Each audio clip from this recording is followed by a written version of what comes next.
secondary ed. He's my boss.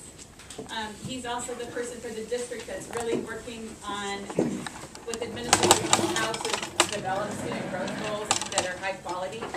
And so Andrew has agreed to be in his role as teacher so that we can all watch Ted coach him through the process so that we can all learn from what it is. So pay attention to the things that are being asked and how Andrew is thinking about what those things are. Carrie, are we just watching this objectively? Or can we jump in and ask questions, or we just need to see what's going on? I think probably the best thing to do is kind of wait till the process unwraps, and then Okay. I'll ask then we can ask questions afterwards and Okay. kind of dig into it. Thank you. Chef, there's tissues there in case you need to cry. Oh, right here. No big fight. Cooking method. Yeah, This, Bill. this is when he comes back. Has Andrew been prompted, or is this, are you going into I this can full- tell you honestly, I've not been prompted at all. I have no idea what's going on. I volunteered for this because what I know is in going through stuff in internal learning and exploration, when there's sharing and you're sharing openly and just going through the process, it helps others learn. And so I went ahead and put myself in that process. My only thing to it, the only thing I know about it is that we were gonna do the fishbowl, and I went, No. I hate the fishbowls. I'll do front of the room, I don't have no problem with that, I just didn't wanna be in the middle fishbowl, right? Like you right now. And so, like a lot of what's going to be modeled, You don't always get what you want, do you? what's going to be modeled is, and Bill and I have gone through this, and Tony and I have about 10 times, and Justin and then Mike and I are in this process. Is Andrew met with Jill on Friday and kind of just laid out what his thinking was around his Criterion 6 student growth goal, and he came up with thoughts and ideas, which is perfect. What we did yesterday, Margaret, Jill, Carrie, and myself, is we took Andrew's thoughts and we started to kind of develop them into what we felt was a strong, focused student growth goal, and that's what we ended up with here. In our learning, and Ted's being really the expert of our district, we felt it would be awesome if we could take what we have and have Ted walk Andrew through that and even refine it more so. And we are going to videotape it as a tool so that we can actually, if people want to get online, so you're not sitting here writing notes about this or that, so you get online and kind of watch the process. And again, we do appreciate Andrew because it can be intimidating. Ted's a great guy, but the whole student growth goal thing is intimidating to certain folks. So I'll type up what we came up with yesterday, Margaret, Jill, Carrie, and I, and then Ted's going to work Andrew through that process as well. So I'll kind of dictate up here. Well, break you over the coals here. So. I think what I'd do is to give a little bit of kind of a backdrop, as Carrie had said, is Mr. Dieter had asked me this year to oversee assessment, where I hadn't done in the last couple of years. I had oversaw secondary education alternative programs, but this year I just oversee the high school programs and not the middle school programs, and he asked me to take on assessment. And so this is really from a lens of assessment. And my doctorate is in assessment. And I'm looking at not from the TPEP aspect of the teacher evaluation, because TPEP pieces are pieces that other people are in charge of that. I just go through this lens of assessment. And so when we talk about a learning focus or a learning goal, our whole objective is to get to a place where the learning objective is specific enough and measurable enough to be able to build valid and reliable assessments around it.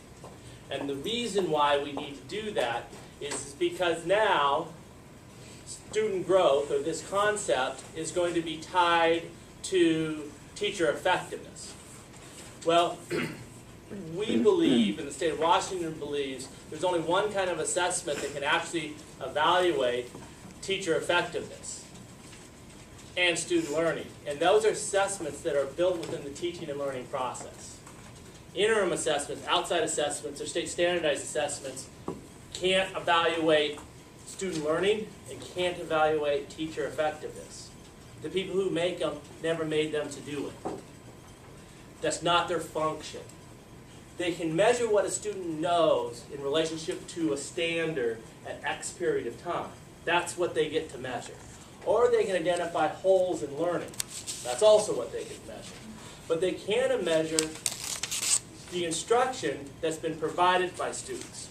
Now, we can measure them if we can build our assessments in our classrooms with what we call high construct validity and instructional sensitivity. And the instructional sensitivity means, was the instruction impacting the student learning? So what we're trying to do is get this learning focus, the overall focus for your goal, in a structure that then we can build assessments from. And so my look is just trying to see if I can get the key components that then we can build assessment around. So step 2 is then we can build an assessment. People want to jump to the assessment before they've really made clear what the learning is actually doing. The only person who can define that is the expert. It's not me. I don't know. It's not, but my job is to get it kind of out and define and say, ooh, and then I can show you how that helped us, as opposed to this. They're called enduring understandings, big ideas, but most of the time in the world of education, we've made them with very little specifics or pieces that we can actually measure from an assessment standpoint. So that's why when Mr. Deed asked me to take over this part, it's because of that lens of assessment and those areas that I try to do. We haven't ever talked about it. I briefly saw it this morning. I looked at it. You sent it to me yesterday, but I've been so busy. I briefly saw it. And it looks great. All I'm going to just try to do is kind of get some clarity in a couple things, and then we'll go from there. Okay? Great. Yeah. Is this a national movement, or is it just state to state? It's absolutely national. If you go national, it's national both at the K-12 level and it's national at the university level. Professors are required to do them now all over the place. But the rest of the nation, they'll be called SLOs, Student Learning Objectives. So if you Google it, you'll see it under SLOs, even at the university level. So yeah, it's part of kind of the new trend. If we do it really well, it'll be really beneficial and useful because it'll give you information about where your students are in learning and help you get to adjust instruction. I'll be honest, if we do it poorly, we're going to have more oppressive assessments from outside of us. And that's why I'm very passionate about it, because the accountability is not going away. It's what kind of assessments they're going to use to judge us is what makes me terrified. Because you'll see a lot of states use these external assessments as judgments. That worries me, because they're not instructionally sensitive.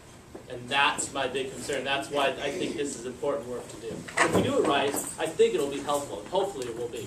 Like I've told everybody, we have 2 years to figure this out.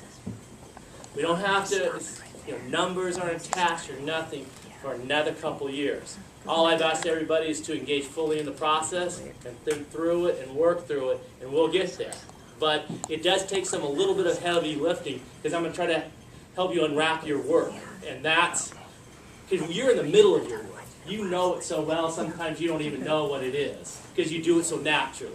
And so since I can't even hold sharp objects, I get myself in trouble. So we're going to see what we can do. All right, so is this that? Yes. Okay. So if we looked at that, students will be able to read technical culinary content to analyze and evaluate quality cooking strategies in order to synthesize it. So when they read it,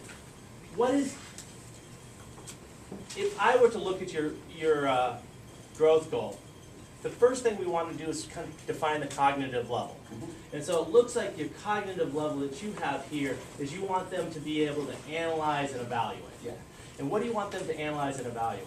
I want them to be able to analyze and evaluate different cooking methods that they've done, different thermodynamics used within the cooking methods, and also proper techniques. Okay, so will you write what he just said?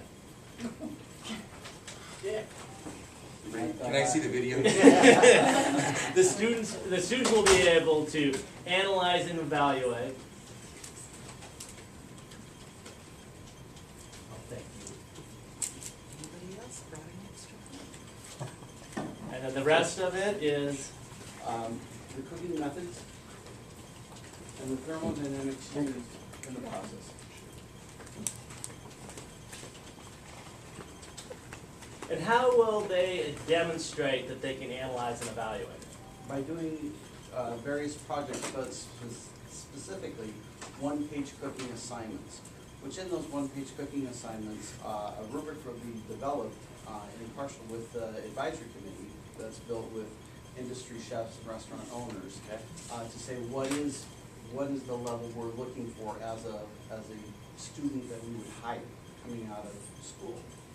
And so, looking within that one-page assignment, they want some very specific things. So the recipes, how does the recipe work? And then we get into things like color balance, how does the color look? And so there's some evaluation techniques within that, so Okay. of what it looks overall. Okay, so you want them to be able, they're gonna be doing this by communicating Yes, this analysis absolutely, in writing in writing, and anywhere else? also in pictures. Okay, And so the plate presentation and layout have to be to industry standards. okay. As a color balance, nutritional balance, all parts of that. So you want them to analyze and evaluate it, and then you want to be able to communicate this evaluation. Yes. But then you also, it sounds like in the pictures, you want them to be able to see it in those pictures? Absolutely. Okay, and to be Absolutely. able to analyze those pictures too? Yes. Okay. Is all you want to do is to write and analyze it, you don't want them to apply any of that? Absolutely. Oh, okay. And through the level of the application, and looking at the different levels of the cognitive line, in order to get to the analyze and to the evaluation, first of all, we have to start with basic comprehension, understanding, knowledge, and moving the way up. And so, through the lessons, this is my overall goal to get them Right. there. But before that, we're gonna have to go through a process of just getting down basic verbiage and understanding of what the cooking methods are, what the different thermodynamics are, what all the different processes are. Go through color balance, plate presentations, all the things that are required in order to do that, just to get them to this point Okay. of an overall summative assessment. All right, so then I'm gonna kind of take a step back then and say the students will be able to know and understand the key concepts within the cooking methods and thermodynamics. Yes, So they can be able to analyze and, what was the other one? Evaluate quality cooking strategies. quality cooking strategies. And what are those quality cooking strategies? That's where all the different cooking methods come in. Is the right cooking method applied to the proper protein or starch or vegetable? Okay. So, do you broil something that is lean in fat as opposed to a fatty product? So, Okay. you'd be able to analyze what protein it is, what starch it is, and apply the proper cooking method to that. Okay, so when you're instructing students, do you go through certain units of those? Yes. Okay, what are those units that you go through? One of them is methodology. Okay, so how many units do you go through over a semester? Over a semester, approximately 6 units. Okay, can you list those 6 units? Absolutely. First is orientation.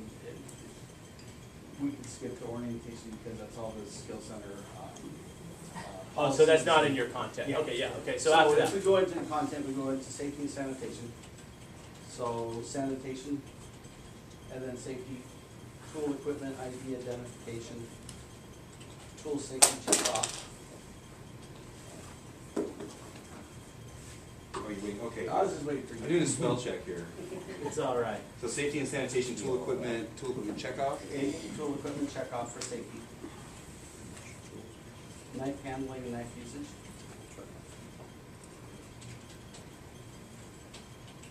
And then we start into cooking methodology.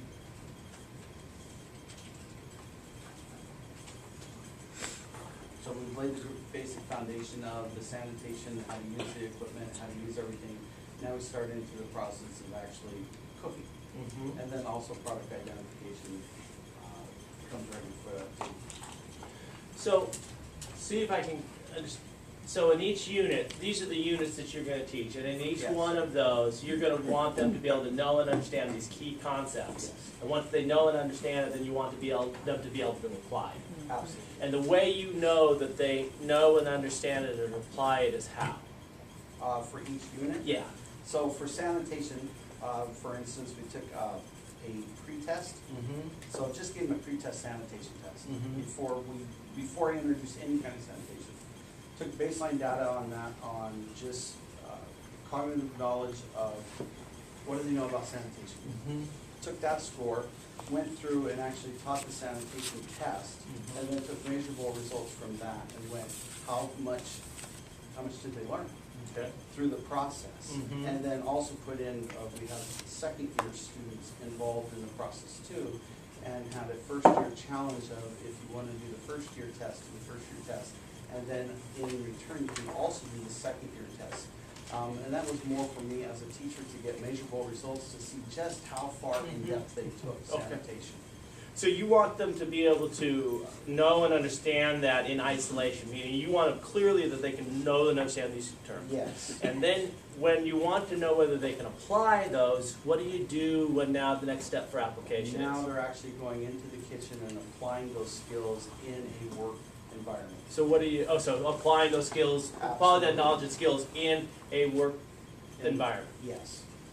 And as fast as I can in sanitation, I want them to get to value sanitation. Value center? Not just know and understand sanitation and apply sanitation. I want them to value understanding. So deeper level into the affective domain because I want a personal feeling about that. And right now it just happens to be there's a salmonella outbreak with chicken. We've had classroom discussions about that and how people feel. So Mhm. actually getting into the feeling of it, because once we get into the affective domain, I can start to help to create a belief in there that this is really important. We're not just cooking food, we can also save lives here. Okay. So what's it look like and sound like when they have that strong affect or value of sanitation? You hear in conversations, you hear what happens at home. Mm-hmm. Although we don't go home and we don't tell them to go home and turn their refrigerator upside down and mom and dad have been doing it wrong because it's a free meal ticket that's Mhm. just taken away. They wind up cooking meals for the rest of the year. But we do hear report backs on what they see and what they see in industry. They've gone through fast food maybe and they've seen a certain habit that's been done that has been taught. They would go, that's not correct. So we hear responses back, but we also see personal, there's a visual thing that happens with their uniform. We have a uniform that we wear in the kitchen. We have a uniform that they wear in the front of the house. We see that certain pride that comes out. We see their hands being washed constantly. We go through a ton of gloves where they might not have before. They're setting up sanitation buckets, and so there's things to quantify that they're using pH strips to protect the pH, or whether it's quaternary or whether it's bleach, 750 parts per million or 200 parts per million. We see the actual, we see them physically demonstrate proper sanitation techniques in heating and cooling and reheating of items. Okay. So you not only want to see them applying these skills in the structured work environment, but in all aspects of their life, both Absolutely. personally and educationally. Yes. Okay. I think we got it. Okay.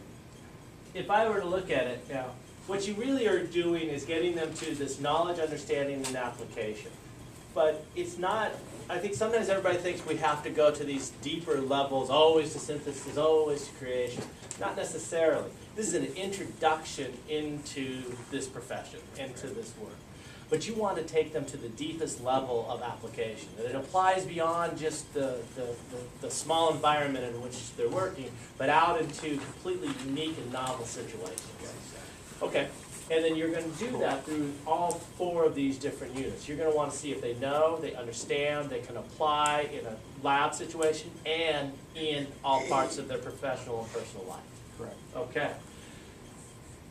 What that allows us to do now is now to create assessments. So what you'll want to make sure that you have assessments that are around knowledge, understanding, application, both in lab, and then creating some sort of rubric, some sort of structure that you can apply that what you call affective world, where they move beyond what is just the application in this tight environment, but they see it in all kinds of environments. Right. And then that's the areas. And then what you'll do is those are the fundamental cognitive behaviors. Now, how do they demonstrate that knowledge and understanding? Well, in the understanding, you can have them express that in writing. You can have them express that in those ways that you were talking about, that one-page essay. Right. The knowledge can be assessed through multiple choice tests, through all kinds of things, and then those applications need to have rubrics, those two different applications. And because you want to apply it in the lab, and then outside of it, because you want to see if they don't do it here, what might be causing them to get stuck. And the cognitive, affective, and psychomotor domain. Exactly, exactly. So there it is. Okay. You're good. And so when I look at your growth goal, you're going to kind of take baseline data, and you want to figure out what your baseline data is in all these application areas. They may not know a whole lot about any of these things in the specific area that you teach, because why would they know it? They're brand new to it. I mean, your second year, but the first year. So what you really want to be able to understand is if they need to express themselves and communicate, how good are they communicating in areas they know well? What areas can they communicate well? Because if they can't communicate well in something that they know well, it may have nothing to do with their ability to understand your content. It may very much have to do with their ability to communicate. There may be some that can communicate really well, too. So you'll want to have what we would call in the world of assessment kind of a curriculum-based measure, a foundational measure of the actual skill you want them to do.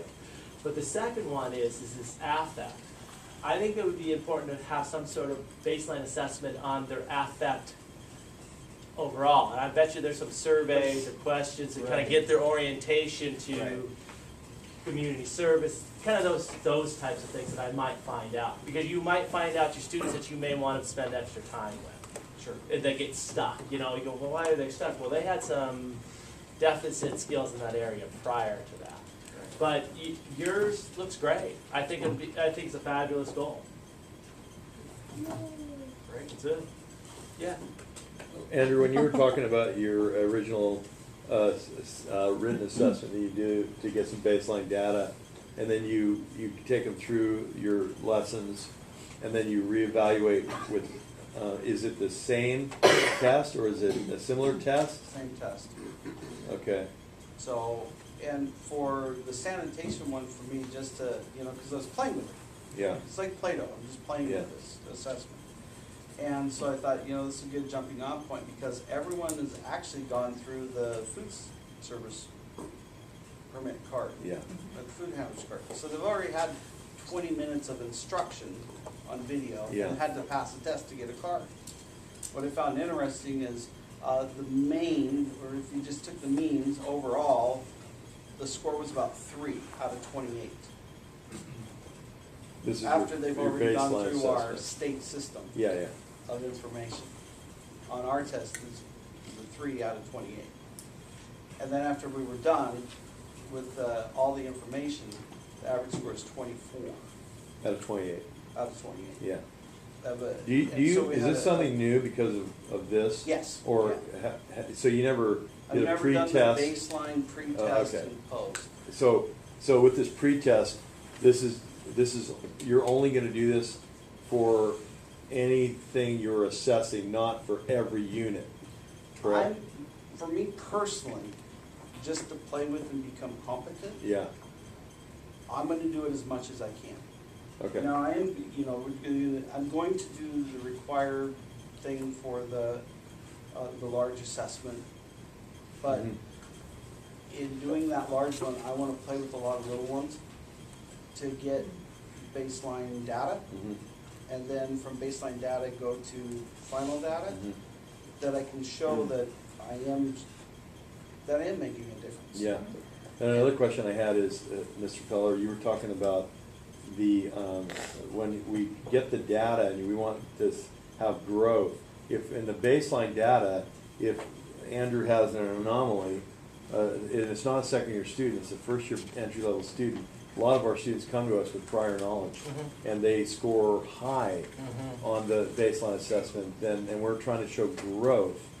What in that So, situation? scroll down for a second to where we started to where we got to.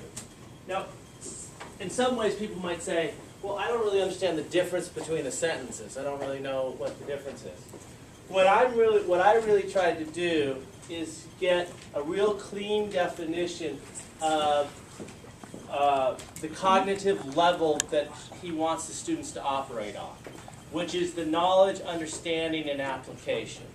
And so in the application, he has clear ways where they're going to demonstrate that application by applying that and doing that within that work. Now, there may be specific things that they do when they do that application, and that he wants to be able to measure that they take it beyond the lab and there. So those are the places they're demonstrating it. And so what I want them to do is kind of look at the action verbs to see what really that is to be able to name it. The reason why is the next step is you're going to get kind of, if you want to assess this, these are the best tools to assess this. If you want to assess this, these are the best tools to assess that. Once he's defined this, and then he defined... Sorry, Ted. I'm old, I've been busy. He defines the standard, his content standard right in here. He gets to these cookie methodologies. And then he gets to the units, each one. Now I would expect in each one, he's going to assess each area of those units. Because those are the fundamental skills that he wants all the way through. You don't have to think about a pre-assessment and a post-assessment. It's fine, it's great. But what you look at is your baseline of all of your students. So there's 3 types of baseline data you can get. One is the present level of performance. And that's when I was starting to talk about, not just within the X unit, but that general overlies present level of performance. If a lot of it is about communication, application, taking it into their personal world, it would be really good to find out there's prerequisite skills in there. Their ability to write, their ability to communicate, their ability to do those things. Separate from the content. Because the reason why you want to do that is, if you intermix content with those abilities, you don't know whether they just didn't learn the content or they just can't write. Right. It's kind of like we would assess kids to be able to comprehend, and so we ask them to read and tell us what they read, and if they don't tell us very well, they say, well, they didn't comprehend. I said, I have no idea whether they can comprehend. I can tell you whether they can decode connected text. That's all I know. If I want to know if they comprehend, I would read a story to them. Because that I'm measuring comprehension. So you want to make sure you don't get what is called a false positive. You think you're assessing one thing, but in reality you're not. And the reason why is kids are complicated. And the older they get, the more complicated they get. Because they got a whole lot of layers of that you have to unwrap. So what you want to make sure is your assessments are tightly in, so you figure out, ooh, it's this, and I can fix this. If I just go to this end product, So I like getting baseline data, and I said about that ability to, and I would imagine if we thought about it, we could find some survey questions that get whether people take what they know out. And then whether they can read, write, in things that they can do. So have them write about something they really enjoy. Have them explain something that they really like. Have them tell them how would they apply something they really know. I can start understanding their skill levels in that. Then what I do is that I say, okay, here's the students that struggle. They don't write very well, they don't read very well, they don't communicate very well. They may not see the world externally, they may just operate internally.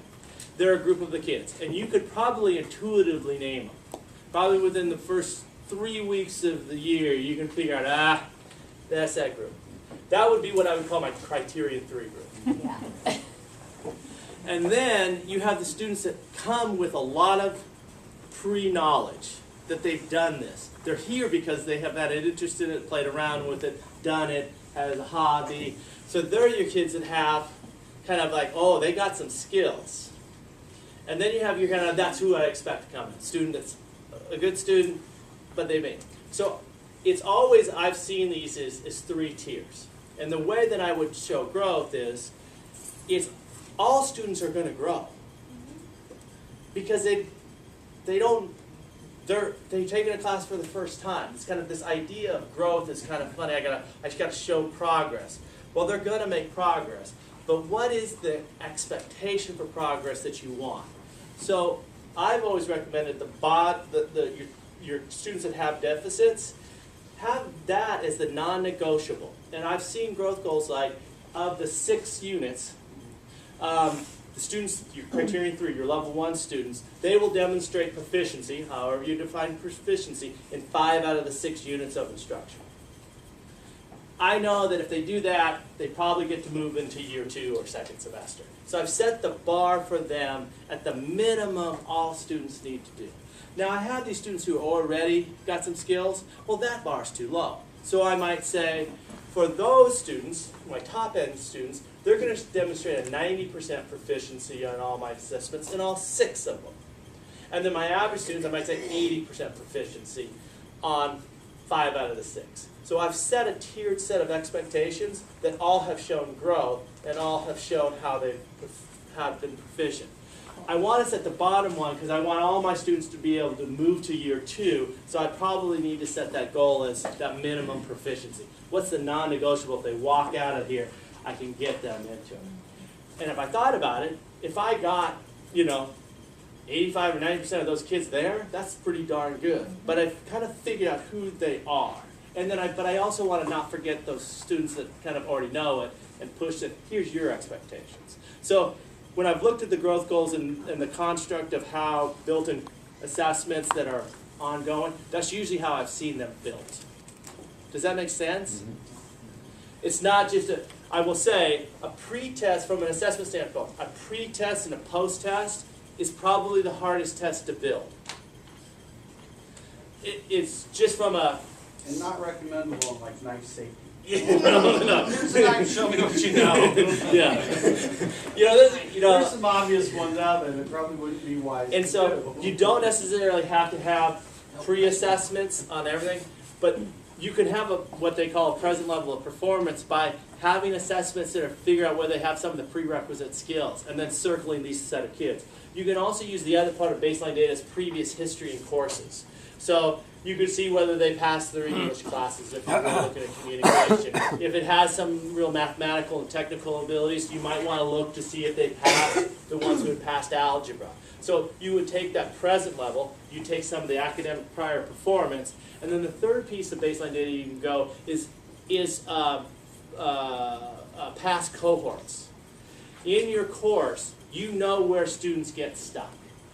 You know where those issues come. You see it, and you see where those issues are. And so you can look at some of that information too, and maybe see if you can find out which have the most deficit in those particular areas. That's kind of the last one you can look at. It's a little bit harder, but it is something that is valuable to you. But the first two, and this is where, you've heard that term triangulate data. Well, triangulate data means looking at 3 pieces of separate data. It's not, a lot of times we look at it as like a reading score in this and a reading score in that. That's not triangulated data. It's kind of coming from different aspects of the kids and say, well, how do I see it? You always need to have I call it the PLEP, the present level of educational performance in your content area. You got to figure out, how do I figure out whether they got what you would expect or they don't? And it's not in the content knowledge, it's in the prerequisite skills. And so that's only for you and in your teaching profession to be able to define. 90% of the words you told me, I had no idea what you were talking about. What I was looking for is, that's probably content because I don't understand it. And so I put that in there. I was really looking for the descriptive verbs because I get to assess it. And you notice when he said this, affective, the emotion. Okay, so I'm a behaviorist by nature. And whenever I have an emotion, somebody talks about an emotion, which is good, I always ask them to describe what it looks like and sounds like when that's happening. Because all emotion has behavior. I can't assess emotion, I can't assess behavior. And that's kind of how you have to think about it. If you want some feeling, you have to ask yourself is, when they're doing that, what are they doing? When their behavior is, you're saying that's feeling, that's their feeling, then you have to be able to measure the behavior. One of my past lives is I worked with oppositional conduct disorder youth at North Portland gang-involved youth. And everybody said, well, they're lazy, they're this and this. I said, well, when they're lazy, what do they do? And so then I can fix the behavior. I can't fix lazy, but I can fix a behavior and address it. So you can assess those things. And you started describing what they would do. I had no idea how I was going to get there, but you said, they'll do it outside, they'll do it here. Well, then I said, you're going to assess their ability to take it and apply it out there. Because normally we can't assess emotion. Because emotion is my perception of somebody else. It's not necessarily them. Because we get to own our own emotion. One thing we do get to own. But now I can assess it. And you got a beautiful way of taking it and moving that application. You're still an apply, but you're applying at an extremely deep level, which is really good in introductory level places. You want depth, not superficial. I'd rather go deep than go all the way up to synthesis and analysis this thin. Because if they can do it outside, that's where deep learning happens. Other questions about that? I had a question on this, just the wording on that last one, as I take a look at it. Would we want to take out the will be able and just will, or make it will know and understand? You know, that's, a lot of people say, well, just say the students will. And that's fine. It's my old, what was that? What was that old? What was it? Swabat.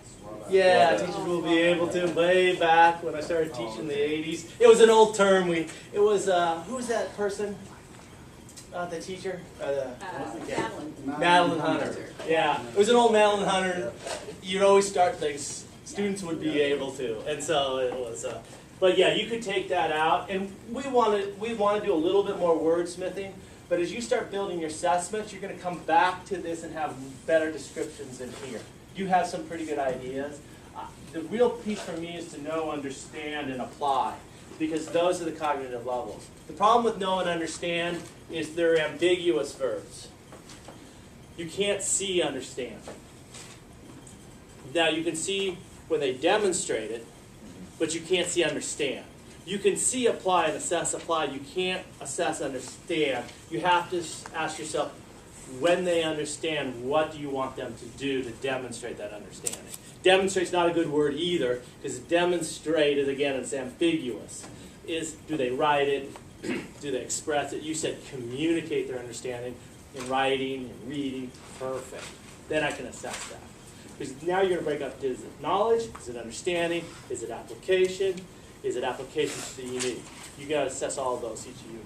Yeah. Well, just like you're saying, know and understand and apply, then it really, even though that's his goal, then he has to really get down to what exactly does that mean to apply? Specifically, how are they applying these, the knowledge and understanding? Yes, and what we have, and we put it in our some Google Docs and forms, whole list of verbs that are in knowledge, whole list of verbs that are in understand. And so what we've recommended teachers is look at it and find the ones you mean. Because I can't tell you which ones you mean, only you can. But they have 50 of them. And there's some resources we found for college professors who are trying to develop student learning objectives at the university level. They give them to them and go, well, which ones are you really meaning? And then we have other resources that will tell you, okay, if I want to do this, what kind of assessment type items would be best? Would it be multiple choice? Would it be constructed response? Would it be short answer? Would it be essay? Would it be project-based? And then what we're going to have to do is build rubrics. And we don't have all of them now, but that's our next step that you can be able to utilize.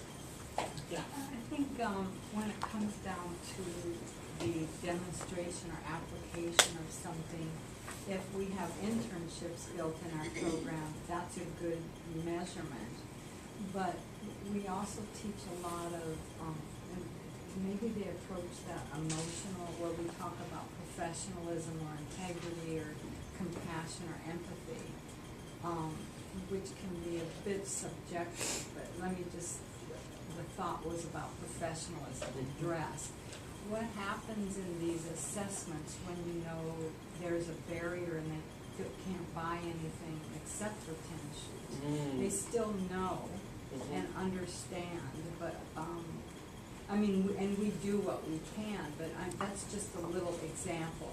There's some external barriers to some of that. Does that make sense? Yeah, well, when you get to the next piece, and your administrators haven't gotten to this training module, this is the next P12 meeting, and they're learning just in front of you. And so, because we're all, like I said, I'd love to be able to say, okay, in 2 years, when Mr. Dieter said how long is it going to take for us to implement, there are kind of 4 kind of big ideas in this. I said I'd like to spend a year on each one. I would like to spend a year just on one. Well, the legislature didn't give me that choice, so we're kind of going forward. But in the assessment piece, I've talked about construct validity and reliability, but there's another component called fairness. And what that means, sometimes they call it unbiased. You have to create assessments that can accommodate students' needs. And so more typically we would have students that maybe, like if you want to have them communicate, but they're dyslexic and they can't spell, that you have to figure out a way to accommodate that dyslexia, so you're really not assessing their ability to not misspell words, you're really having their ability to communicate. Because they're going to need to figure out how to do it, or the shoe dress or something like that. If they can't wear X shoes, what's the alternative solution that would demonstrate that knowledge for them? Because something they're going to have to do. But even if they're acknowledging that they really want to dress this way, Have they just them do don't have the... pictures like PowerPoint. They That- may never be able to show up that way. Right. But if they're going to ask to be, what can they do that would demonstrate that they're as appropriate as their circumstances allows them to be? And so that would be, you're not really measuring the dress, but the intent of their behaviors. And so you'll just say is, knowing their circumstances, how do I accommodate my assessment to actually measure what I want to measure, not poverty. Because if you measure just that, you're actually measuring poverty. You're not measuring their understanding of the dress. And that was just one example. There's just so many. That's exactly, and that's where when I said this is really about assessment, that's what I mean by you have to strategize around how you get to the actual thing you want them to learn, not sometimes the residuals of it, and so you get false assessments. And so that's kind of digging deep, and that's why your specificity matters. Because once you start defining the behaviors, then you're going to find, well, but wait, there's an anomaly there. And so you'll come back and think about it. It's not I've told people, this is not a thing, it's a process. It's a way of thinking. And I believe that there are some commonalities of application communication that exist in all of your classes. Those trying to figure out common ways we think about application for this group would be hugely important. Because I think those are the universal skills that you want them to walk away with. What does it look like to be able to communicate? Because they may or may not go into the profession that they're training here, but you want them to walk away with the ability to be able to walk into any profession of their choosing and have those fundamental skills of applying and problem solving. Because really, the other day, I've been involved in the STEM network, and I was at a national STEM meeting in Austin, Texas, and they said like certification skills. They say right now with the new in the STEM industries, certifications have like a shelf life of about 5 years, and so people are going to have to get certified on top of certification on top of certification. So it's really important that they have those application skills to do this over and over and over again, because that's what's ending up happening in the STEM fields. So this has got a, this is a good work, but you're good to go. Get started, but then come when you get into your assessment, go, can I really name these things? And it's a yin and yang between your assessment and that. But know, understand, and apply at a very deep level is what you're looking for. So these verbs need to have that depth. And you need to figure out that affective, and that might be a good thing for a group of you to say, how do we do that? That could be a thing to bring you all together. So are you saying that the assessments could look different for different students? I say they can be accommodated. So let me talk about that. There's a difference between accommodation and a modification of an assessment. An accommodation of an assessment means you kind of adjust the construct of it, the structure of it, to be able to get to that student's learning. A modification means I change the standard. So, if I want students to understand literature at an 8th grade level, if they can't read, I can have it read to them. Fine. But if I change the level of the text to a 5th grade level, now I've modified it because I've stopped the complexity of the text. I've changed from them reading it and understanding it to me reading it to them. You'll see in math tests, many times reading and language gets in the way of students. So in many math tests, all the stuff is audio. They'll tell them, they'll read the math questions to them. That's just an accommodation, because they're still measuring their understanding of mathematics. What they're doing is they're accommodating their lack of ability to read.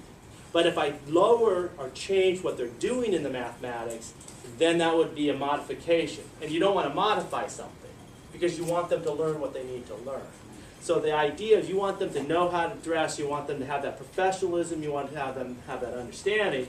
If they got circumstances that don't allow them to provide the resources to do it, then you figure, well, how can I measure their understanding and application of that when I got this problem if they can't afford that stuff?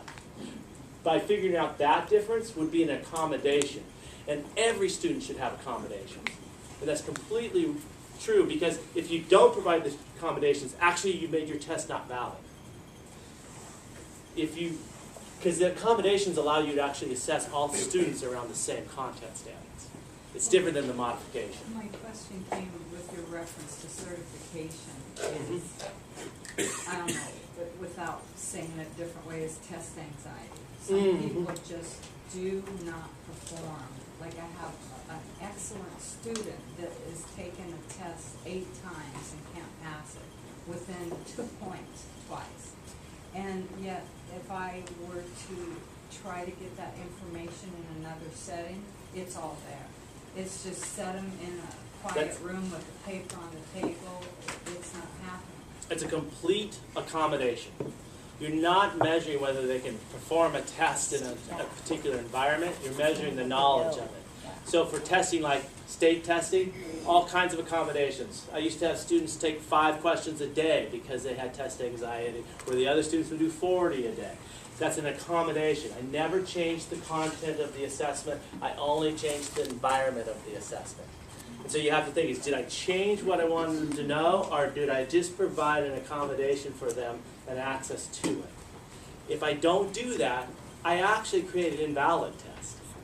Because I'm measuring something, I'm measuring test anxiety, I'm not measuring the knowledge of it. Yeah. Kind of along with what Leslie's saying, because I keep coming back to that 100% of students. And so let's say that you accommodate, you have a student that is struggling for different reasons to score whatever your minimum score is that you set that baseline at. And you've tried all these different methods for accommodating. Reading it to them, trying to re-explain it in a different way, just every method that you have access to. But for different reasons, the student cannot make it to that point that you want them to make it to. It could be that there was a bad placement in the program, that they're not cognitively capable or emotionally capable. Maybe they don't want to do it. They have that within their control. What do you do about that situation like that? Well, like I said, is when we talked about this, 100% are going to achieve at the different levels. And let's say I get, 85% of those students there. I want to set a goal that 100% are going to get there. The expectation that we have every single student make it every single time, it's our expectation, but we know the reality is. Okay. Now, let's say we only have 50% make it, well, then we might want to kind of double check whether everything we did was exactly right. But if we're sitting between 85 and 90% of them getting there, and we know that, or you could have a student that had missed 50% of the days or something like that, there could be those circumstances that you say, well, based on these things beyond the control of the school, that's it. That's fine. Well, that's why when I saw that 100%, because that's the same thing I sent to Mark, 100%. I'm thinking, but there's gonna be things outside of our control that we cannot control. Exactly. And there's probably, in the real world, there's no way I can get 100% to this goal I'm setting. Exactly. So And- it's almost like we're setting ourselves up to fail. Well, what you're setting yourself up is that here's the goal. And so we're going to set a goal for this. And then we set it, but then we realize this, and this happened for this set of students. They may very well be taken out of the end. You know, if they missed more than 30% of the days of the program, then we take them out. So you can take those pieces, like in state testing, you only do with continuously enrolled students who are in the program from X, Y to this point in time. There's a lot of those factors will play into it. What we just want to do is we want to set what that minimum expectation is for every student and shoot for it. If there's reasons why some don't, there are external forces that come into play. So it's not like, oh, I didn't reach my goal, so now I'm in trouble. Well, That's the rigorous goal is the cool piece. but with there. our evaluations being tied to this, I guess when we set up our goal and we set the bar at 100% and we don't meet that goal, how is that going to affect our Because the evaluation doesn't say every student reaches the goal. It says most It students. says most students will show growth, and Mike and I had this conversation yesterday. There's nothing in there saying that teacher did not hit their student growth goal, they get a basic. It says proficient, most students. Yeah. Most students. Well, what about distinguished? Is that all students? No, I I mean, don't what's think. the No, verb? I don't think distinguish is. I think distinguish has to do with the rigor of the goal. Okay. I think it has to do with the rigor of the goal. And I think that if you put 100% of your students all to proficient level and you set that high-end Yeah. mark for your high-end students, Yeah. I would regard that as rigorous. Yeah. Because you got one for everyone, and you got the non-negotiable, you're shooting for 100% to Yeah. get it. Well, most get into it, and you've set this goal for your high-end kids to be even more rigorous. I think that's what you start getting into distinguish. Yeah.